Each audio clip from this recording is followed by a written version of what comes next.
どうも、ダイキングです。本日も動画見ていただき、ありがとうございます。今回は MacBook Pro 14インチ、これ2021年バージョンですね。こちらを使いまして、だいたい約3ヶ月が、経過しました。なので、この M1MacBook Air と、比べてですね、正直どうだったのかみたいなところをですね、お話ししたいかなと思います。この MacBook Pro ですね、2021年バージョン、こちらがですね、登場したんですけども、3ヶ月ね、実際使ってみて、ここは非常に良かったなっていう部分とか、逆にここはなんかいまいちだなっていう部分もね、使って見えてきましたので、やっぱどちらがいいのかっていうね、迷う方とかだったりとか、こういったポイントでね、使い分けるというか、どういったポイント、部分で、この選び分けるのかなみたいなところですね、使い分けるのかみたいな部分を、実際もどっちもね、実際僕はどっちもメイン PC としてね、使ったので、M1 はもう1年以上使いましたし、がっつり使ったので、ちょっとお話できるかなっていうところで、今回動画したんですけども、なんでちょっといろいろな視点でですね、比較しつつ、皆さんと一緒にね、ちょっと見ていきたいかなと思います。基本的にやっぱりね、M1 のモデルっていうのがね、M1 Air がおすすめではあるんですけども、MacBook Pro もね、気になる方もいると思うんですよね。特にやっぱ14インチとかはですね、サイズ感とかも非常に近かったりするので、特にね、この値段に関してはですね、2倍以上違うので、本当に2倍じゃあ近く払うこれ価値あんのかっていうね、ところですよね。M1 Air がですね、やっぱ大体税込みで約11万円ほどになってまして、中古だと9万円台とかでね、多分整備済み品とか買えたりするんですけども、MacBook Pro はやっぱ税込みで今24万円からっていうね、形なので、16インチとかだともう30万円近くね、しちゃうので、なかなかやっぱね、お値段になってくると。ただ、じゃあ長く使うのであれば、この20万、30万出してもいいんじゃないかっていう考え方もあったりするわけじゃないですか。なんで今回はMacBook Pro とこの M1、Air ですね、こちらに今あるんですけども、デザイン面とか、その性能の、中身とかの部分をちょっと比較してですね、どうなのかっていう部分をちょっと今回もできる限りね、わかりやすくお話ししたいかなと思います。ぜひなんで購入というか Mac 選びのね、参考にしていただければと思います。僕自身もこのガジェットのブログをですね、4年ほど運営したりとか、YouTube もだいたいもう約2年ぐらいですかね、1年半ほどで100本以上の動画、これ上げてきましたので、今回紹介する、今回の動画以外もですね、ガジェットのレビューの動画だったりとか、Apple 製品はじめとしたものだったり、今後の製品のこととかも、本当にいろんな、動画がございますので、これをできる限りね、わかりやすく発信しておりますので、気になる方はぜひチャンネル登録とね、横のこの通知ベルですね、押していただければと思います。また定期的にね、お得なセール情報っていうのもね、チャンネル登録していただくとですね、コミュニティ欄っていうところからご覧いただけますので、めちゃめちゃこの商品ね、安くなってるみたいな。めちゃめちゃこのいい商品がね、安くなってますよっていうね、定期的に発信してますので、ぜひご覧いただければなと思います。ということでね、M1 まずね、MacBook Air についてはですね、やっぱもう本当に素晴らしい、ラップトップというか、僕もやっぱり個人的にも気に入ってて、メインマシンとしてね、使ってましたので、その一方でやっぱ MacBook Pro のこの14インチ、今メインマシンなんですけども、このサイズ感でやっぱこのデスクトップ PC 並みというか、もしくはそれ以上の性能があったりとか、見た目もやっぱ現代的でね、新しいデザインだったりするので、その中にもやっぱちょっと昔のこの Mac をね、思わせるようなちょっとレトロな感じも、混ざったりして、そこら辺もいいなっていうところなんですけど、ということでまずはちょっとデザインからね、見ていきたいと思うんですが、MacBook Pro はですね、見ての通り本当に Air とね、比べると、非常に全体的に厚みとか重さっていうのは、正直ありますね。ごついっていうね、一言で言うと、結構ごついっていうね、分厚いなっていう、ちょっと重量級な印象っていうのが正直ありますと。はい。その一方で、やっぱ Air はね、プロと比べるとですね、非常にやっぱ軽くて、薄いっていう風な印象なんですよね。Air はやっぱこれ以前からのね、エアといえば先が尖っていくようなね、おなじみのデザインというか、で、特にやっぱ本体の厚みとかに関しては、結構違うんじゃないかなと思いますね。プロはやっぱ最近のこの Apple 製品のようにですね、全体的に平らというか、フラットなね、デザインとか言うんですけども、そういったものになってますし、エアは、少しやっぱ手前側、先がね、尖っていくようなデザインなので、タイピングの時にね、ちょっと傾斜があって、打ちやすいっていうね、メリットとかはあるんですけども、ただキーボードに関しては、個人的にはプロ14インチの方が、好きかなっていうのはあります。はい。エアはちょっと薄い分ですね、悪く言えば、ちょっとペタペタしてるような、印象はどうしてもあるので、まあ、プロはやっぱりこの本体の厚さもあって、奥行きがね、こうあるような感じで、しっかりこう打ててるなっていう、感覚はやっぱありますね。ただ、すごい大きな違いがあるかっていうと、まあ、そこまでではないと思うんですけどね。エアーでもまあ十分打ちやすいっていうのはあります。スピーカー性能に関してなんですけども、まあ、これは正直ね、プロのまあ結構圧勝なんじゃないかなと思います。まあ、プロの場合は、まあ、別にエアーがね、悪いってわけではないんですけども、音の広がりとか、まあ、空間的に聞こえたりするので、非常にいいかなっていうところですね。まあ、ちょっと実際にお聞きいただければと思います。はい。なんか最大音量が違うな。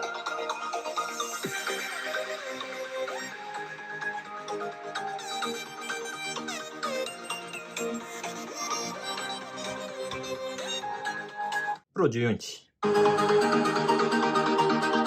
のやっぱ広がりがすごい。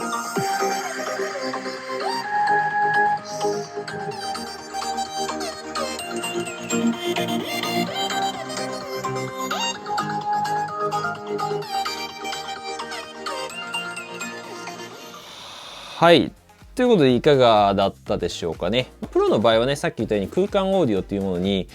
まあ対応、これしてますので、まあ本当 3D 的な感じ、この臨場感あるっていうんですか、なんか奥行きを感じるんですよね、音に。まあ本当音に包まれるイメージなんですよ。まあただちょっと動画ではね、ここは伝わりづらいとは思いますけども、で、最大音量に関しても、やっぱり14インチとかではあっても、もう結構大きいので、まあ、かなり迫力ありますね。スピーカー別にいらないっていう感じです。で、16インチになるとさらにやっぱ迫力があったりするので、ただ基本的な構造とかはまあ14とかまあ16インチもまあ一応一緒っていうね、仕様にはなってますけど、はい。で、特にこれがね、またこの綺麗なこの大画面とね、合わせると非常にこの体験として、まあいいですね。まあ非常にこのいい映像体験が楽しめるんですけども、暗闇とかでやっぱりね、この映画とか見たりすると、まあ非常にこういいなっていうね、非常に臨場感ある感じで。まあ、なんで、スピーカーに関しては、まあ、エアーももちろん悪くはないんですけども、やっぱプロと比べると結構違いを感じるかなと思います。今回大きな違いとしてはですね、接続端子ですね。こちらについても、プロでは結構豊富になってますと。まあ、レトロなね、デザインに戻った感じでですね、まあ、充電についてもマグセーフ充電っていうね、このカチッと磁石でくっつけるタイプのものが復活したりとか、まあ、もちろんこれで端子が増えるっていう面倒もあるんですが、まあ、なんだかんだね、やっぱり磁石でこうくっつけて充電できるっていうのは、まあ、非常にまあ便利ではあります。で、まあもちろん従来通りですね、サンダーボルト対応の、まあ、USB Type-C で充電っていうのもまあできるので、そこまで不便ではないかなっていう、まあ外出の時は Type-C 持っていけばいいかなっていうところなんで、で、また右側にはですね、HDMI ポートだったりとか、SD カードスロットをまあ搭載されたりしてるので、やっぱいちいちこの USB ハブとかを挿して、まあ別途購入して挿してっていう必要はまあなくなったかなと思いますね。一応 SD カードとかもUHS-2 っていうね、規格のものを対応してるので、特にその読み込み速度とかもまあ十分かなっていうところで、まあ特にまあ僕みたいなね、この動画の編集とか、まああとまあ写真とかをまあ特に読み込むよみたいな方にとっては、これ本当はまあ当たり前の機能であるんですけど、非常にね、やっぱね、便利ですね、あった方が。まあ結構いろんなこの読み込み、まあいろんな動画を、まあ、読み込んでも速度的にはまあ十分なので、使いやすいかなと思います。まあ端子とかについてはまあ結局はね、やっぱその2倍ぐらいの価格を出しても使いたいかどうかみたいなところ、まあそこら辺に尽きるとは思うんですけども、とはいえ安い USB ハブとかもまあたくさんあったりするので、コストパフォーマンスからするとね、まあそこまで良くはないと思うんですけど、あるとやっぱり便利ではあると、便利かなと思うんで、まあ頻度とかによって使い分ければいいのかなと。はい。で、また MacBook Pro でね、結構大きく変わったのは、このインカメラ性能ですね。特にこの Air に関しては、720p っていうね、結構まあ画素数とか低めなインカメラなので、プロだと一応 1080p っていうね、ものになっております。これまあ結構綺麗ですね。ぜひちょっと比較でご覧いただければと思うんですけども、こちらが、M1 の MacBook Air のね、インカメラで撮っております。映像はどうでしょうか、マイク。ちょっとね、光は、暗めであえて撮ってます。ちょっとまあざらつきが気になるかなっていうのは、ありますね。はい、今ね、これ、MacBook Pro から 1080p カメラで撮ってるんですけども、まあ、一応エアコンとかつけて、明るさとかはね、ちょっと基本暗めで、やっております。音とかどうですかね。音もマイクで撮ってます。ちょっと暗めにしても結構今暗いんですけど、さすがにちょっとノイズはあるけど、ある程度やっぱ明るくすればね、いい品質で、どうだろうね、画角もそんな悪くないのかなと思いますが、音とかいかがでしょうか。いかがだったでしょうか。エアーの方がですね、ちょっと保護フィルムこれ貼ってたんで、忘れてたんですけど、撮るの。ちょっと実際よりね、ちょっと悪く見えるかもしれないんですけども、それにしてもね、プロ結構綺麗だなと思いまして、この前もなんか Amazon のね、セールの時の動画を、ちょっと MacBook だけでね、撮ってみたんですけども、音もこれ MacBook で撮ってるんで、もしよかったら見てもらいたいんですけど、普通にこれで成立するぐらいねマイクも普通に綺麗だったし、画面もね普通に綺麗に映ってたので、オンライン会議とかも非常にいいんじゃないかなっていうところで、本当にマイクとかは非常に結構頑張ってるなってところで、一応比較でAirPods Pro でもね撮ってみたんですけど、ちょっとこれ見ていただきたいんですけど、はい、一応比較のためにねAirPods Pro でも、音声撮っていました。音どうですかね。一応ノイズキャンセリングをオンに、してるんですけども、さあ音質いかがでしょうか。はい、どうでしたかね。もちろんマイクがやっぱ近い分ね、音は割とこう綺麗に、ね、拾ってくれたりするんですけども、やっぱりプロの内蔵マイクとかと比べるとちょっとなんかそのボワッとした感じ、もわっとした感じっていうんですかなんかこうもわもわした感じ言いたいことわかりますはい、やっぱ内蔵マイクの方がその音としては結構自然というかね、綺麗ではあるのかなっていうところはありますね。この辺はやっぱプロはね優れてるのかなと思いました。で、また M1 Air にはファンとかはついてないんですけど、Air の方は。非常にこれ静かに動作しますし、以前のやっぱインテル版とかだとね、ファンが一応ついてはいたんですけど、結構回ってうるさかったりとか、発熱の問題がめちゃめちゃあったりしたんですけども、M1 はファンがない、ファンレスっていうものなんですけど、全然大丈夫ですね。特にほんと問題ない。一応で、一方で MacBook Pro にはね、これ2つついてまして、かなりその重めの作業とかでも空気をね、取り込んでうまくこう熱を逃がせるっていう構造にはなってるんですけど、ただ一応3ヶ月ぐらい使ってみてね、ファンが動くみたいなことってね、もうほぼなかったですね。動いたとしても本当に結構静かっていうか、ブーンみたいな音はしないんですよね。なんか動いてるかなみたいな、ほとんど数回とかのレベルでしかも動いたのでね、やっぱ長時間作業に関してはね、例えば僕の場合だと動画編集とかなんですけども、もちろんやっぱ M1 Air よりは長くね作業するならプロの方がもちろんいいとは思うんですけども、ただ一般的な利用の範囲、本当ウェブサイト見たりとか、動画見たりとかね、それぐらいだと正直ね使ってるところで違いは感じないかなと思います。だからちょっとね性能についてねお話ししていきたいと思うんですけども、 M1 Air とプロの違いとしてはやっぱり性能面だと思いますね。とはいえちょっと考えてみてほしいんですけども、どれほどやっぱ性能が必要とするかっていうところどうかなと思います。正直なところほとんどの方、90% ぐらいの方に関しては M1MacBook Air で、十分事足りるかなっていうところで、自分も実際使ってましたし、実際のところもやっぱ性能的にはね上位モデルにあたるインテル版ですけど16インチよりもやっぱ M1 Air とかの方が数値的にも一応上だったりは、GPU 性能とかちょっと劣るんですけど、基本的にはそれ以上の性能があったりするんで、16インチ以上のなんでそこら辺以上の性能を求める方にとってはプロ14インチとか16インチ選択肢になってくるのかなと思いますけど、はい、もちろん価格も20万円は超えちゃうんですけど、ただ普通にこのパソコンを使うね範囲とかだと正直ね違いはさっき言った通りもう分かんないですね。普通の普段の作業面だと数値的にもそんなほぼ変わんないんで、エアもプロも変わらないかなっていうのが正直なところで、基本的にはその CPU を特に使うような作業ですね。例えばプログラミングとかですね、音楽編集、いわゆる DTM とか言われるものだったりとか、そこら辺はね、もちろん M1 プロチップとか入ってたりするんで、多少早いんですけども M1 Air とか比べてもせいぜいね早くても多分 30% ぐらいなのかなっていう、いろんな動画見たりはしたんですけど、で画像の編集とかに関してもほぼ違いはね、分かんないかなっていうところですね。ただし本当大容量の画像例えば4800万画素のとかローファイルって言われるいわゆるその生データっていうものですね。基本的にやっぱ JPEG とかPNG っていうものでちょっと圧縮されてたりするんんですけど、まあそういうものは全然大丈夫ですけど、生データとかになると、重いファイルとかは、メモリが例えば 8GB とかであればちょっと厳しいかなっていうところはあると思うんですけど、まあ基本的には M1 Air で、問題ないかなと。で、Air と Pro の違いって言えばどういうところ出てくるのかっていうと、やっぱりその GPU 性能っていうね、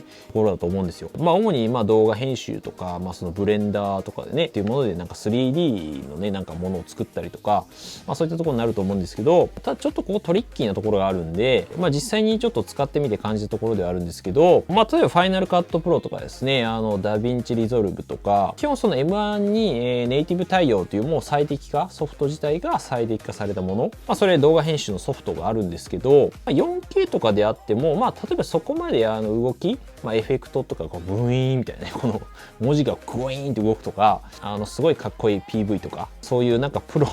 のね、まあ、テロップとか、まあ、基本シンプルなもの、文字こう入ってるやつとか、まあ、編集の動作とかは正直そこまでね、違いはまああんま感じないかなっていう、さすがに重いエフェクトみたいに入れると感じますけど、まあ、特にまあ、僕の場合の YouTube の動画の、まあ、ファイル、これフル HD ってやつなんですけど、まあ、それぐらいだと正直ね、M1 Air でも全然いいかなと思います。一応そのフル HD で、だいたい動画書き出すときが H264 っていうね、形式が一番よく使われるんですけど、まあ、YouTube にこのアップする際ですけど、まあ、動画の書き出し、まあ、その要するに編集したものを、まあ、動画としてデータにするっていう作業があるんですけども、まあ、多分そこが一番パワー使うんですね。パソコンとして書き出し時間に関しても一応僕は M1MAX チップっていうね一番いいやつ使ってるんですけど、それでもそんな変わんないかなっていう正直ね、劇的には変わらない。変わって多分 15% ぐらいなんですけど、まあ、大きく変わる部分だと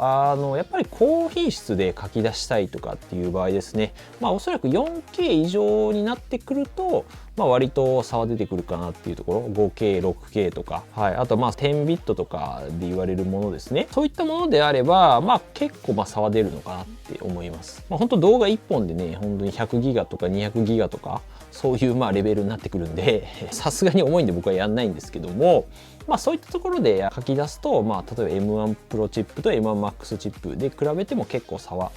あるのかなって思います。ただフル HD だと、まあ僕ちょっと比べてみたんですけど、あんま変わんないです。なんで M1 Pro で全然いいかなっていうのが。で、バッテリー性能についてなんですけども、まあ正直 M1 Air でもまあ M1、まあ、MacBook Pro 14インチとかでも、充電持ちは両方ともまあ基本的にはいいです。まあ、一応バッテリーのこの比較テストもしたんですけども、よかったら参考にしていただきたいですけど、この動画に関してはちょっと M1 Air がね、バッテリー劣化っていうのはなぜか僕は忘れていたっていうね。なんで一番大事なとこやろうと思ってなぜか忘れてたんですけども、まあそれでも M1 頑張ってたんで、まあどっちがいいのかっていうと、まあやっぱり M1 Air の方がねバッテリーと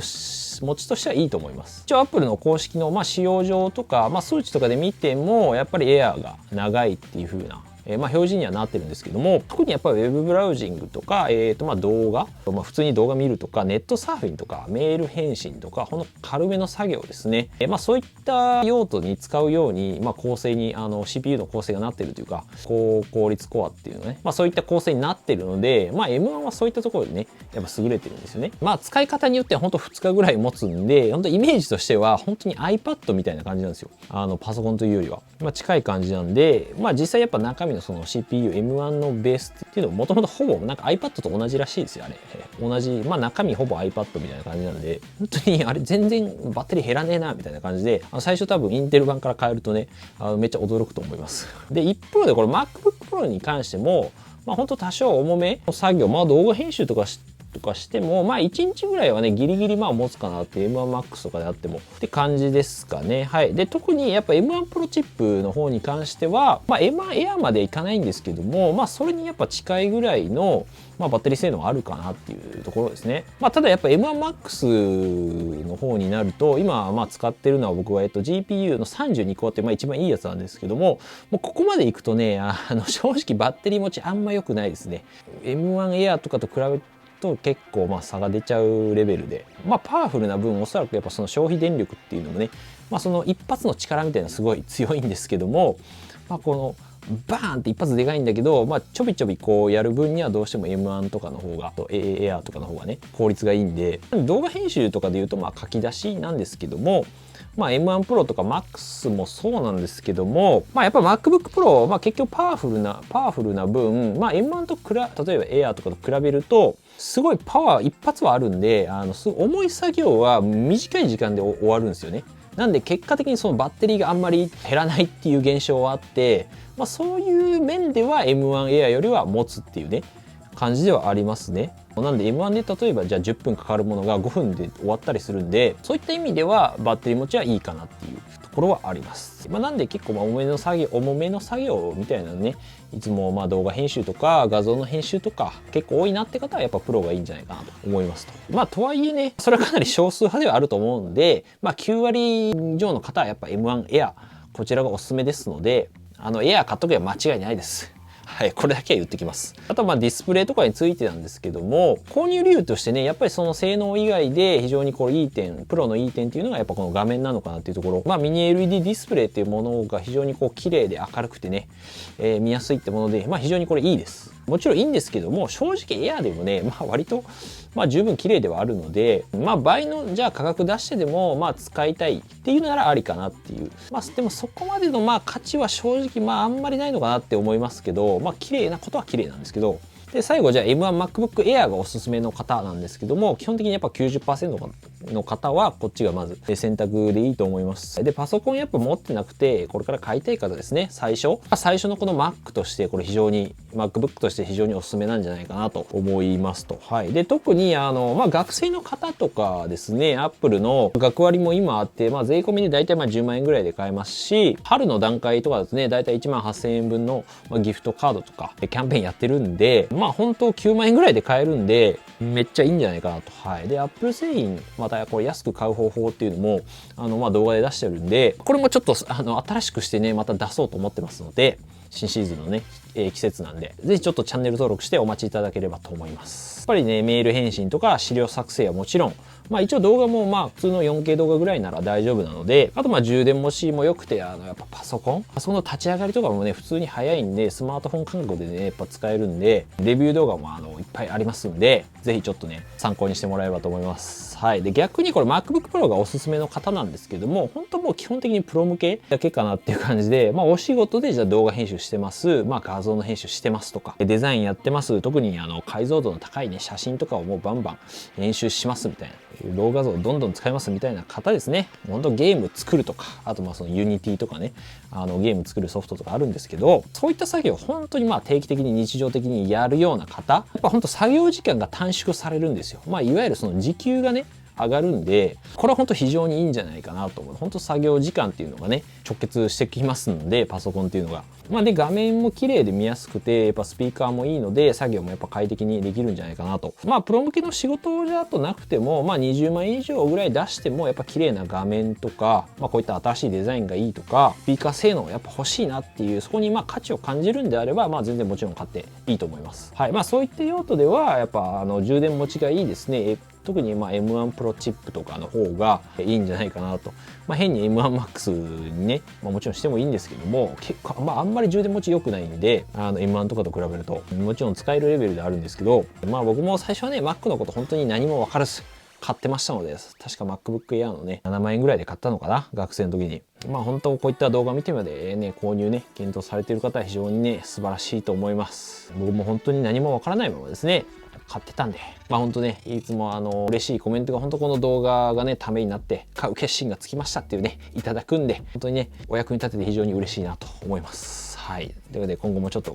頑張っていきたいと思います。励みにして。まあ今回動画以外もですね、こういった感じで、Apple 製品をはじめとしたレビューとか、今後の製品について、発表会とかも、ライブ配信したりとか、そういったものありますので、まあチャンネル登録もちろんなんですけど、横のこの通知ベルをね、ぜひ押してもらえればね、見逃さない最新情報ね、届きますんで、通知オンにしてね、お待ちいただければと思います。ということで、今回も動画見てくれてありがとうございます。本当この動画がね、少しでも本当に1ミリでもね、1ミリでもためになったって方はぜひ高評価だったりね、チャンネル登録、コメントもね、ぜひ感想とかお待ちしてますので、また次回のね、動画だったり Twitter とか、Instagram でまたお会いできればと思います。良い一日お過ごしください。バイバイ。よし。結構喋った。